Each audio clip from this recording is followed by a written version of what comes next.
Friends, இந்த ஹெல்த்தியான grape ஜூஸை நாம் ஒரு 2 நிமிடத்திலே செய்து விடலாம். மிக ஹெல்த்தியான பன்னீர் திராட்சை ஜூஸ் செய்வதற்கு இந்த அளவு பன்னீர் திராட்சையை நாம் நன்றாக சுத்தம் செய்து எடுத்து விடலாம். நாம் மிக்சி ஜாரில் போட்டு விடலாம். மிக்சி ஜாரில் சேர்த்த பின் 2 ஸ்பூன் ஜீனி சேர்த்து விடலாம்.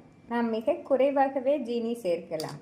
நாட்டு சர்க்கரை சேர்த்தாலும் ஹெல்த்தியாகவே இருக்கும். நாம் தண்ணீர் சேர்த்து விடலாம். ஃப்ரெண்ட்ஸ், இந்த அளவு நன்றாக அடித்த பின் வடிகட்டி எடுத்து விடலாம்.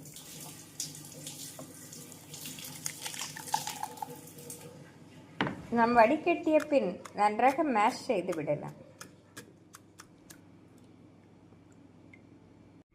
ஃப்ரெண்ட்ஸ், பன்னீர் திராட்சை ஜூஸ் அருமையாக ரெடி. நாம் சர்வ் செய்து விடலாம். ஃப்ரெண்ட்ஸ், இப்படி ஒரு கிளாஸ் டம்ளரில் நாம் சர்வ் செய்து ஐஸ் கியூப் சேர்த்து கொடுத்தால் குழந்தைகள் விரும்பி குடிப்பார்கள். பொதுவாக பண்டிகை காலங்கள், திருமண காலங்களில் பன்னீர் திராட்சை அதிகம் இருந்துவிட்டால் கொட்டை உள்ளதால் குழந்தைகள் விரும்பி சாப்பிட மாட்டார்கள். சில சமயம் புளிப்பாகவும் இருக்கும்.